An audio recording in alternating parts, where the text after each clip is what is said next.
தலைமைச் செயலகத்தின் உச்சியில் அமையும் முதல்வர் அலுவலகம். முதல்வர் அலுவலக மாற்றத்திற்கான 3 முக்கிய காரணங்களை இப்போது பார்க்கலாம். முதலமைச்சர் அலுவலகத்தை சென்னை தலைமைச் செயலகத்தில் உள்ள நாமக்கல் கவிஞர் மாளிகைக்கு மாற்றும் பணி தீவிரமா நடைபெற்று வருது. இது மாபெரும் மாற்றமா பார்க்கப்படுது. தமிழக வெற்றி கழக ஆட்சி அமைந்தது முதலே பல்வேறு மாற்றங்கள் நடைபெற்று வருகின்றன.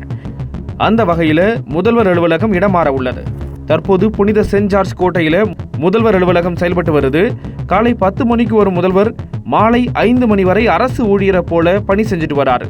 இந்த அலுவலக மாற்றத்திற்கான முதல் காரணம் இட நெருக்கடி. வாகன பார்க்கிங் வசதி குறைபாடு, புதிய கட்டிடங்கள் அமைப்பதற்கான கட்டுப்பாடுகள் இருப்பதால வேறு இடத்திற்கு மாற இருக்கு. இரண்டாவது காரணம் நிர்வாக மையம். புதிய அலுவலகம் அமைய உள்ள நாமக்கல் கவிஞர் மாளிகையில தான் 34 அரசு துறை முதன்மை செயலாளர்களின் அலுவலகங்கள் இருக்கு. அதனால அதிகாரிகள் கூட நேரடி தொடர்பில் இருக்கும் சூழல் அதிகமாகி இருக்கு. மூன்றாவது காரணம், நாமக்கல் கவிஞர் மாளிகை மொத்தமா 10 மாடிகளை கொண்டது. ஆட்சியர்கள், காவல்துறை அதிகாரிகள் உடனான மாநாடு அந்த 10வது மாடியில தான் இதுவரை நடந்துட்டு வந்துச்சு. அந்த இடத்துல தான் முதல்வர் அலுவலகம் அமைய இருக்கு. அங்கிருந்து கடற்கரை அழகை பார்த்து ரசிக்கலாம்னு சொல்றாங்க. மன அமைதிக்கு வழிவகுக்கும்னு சொல்லப்படுது.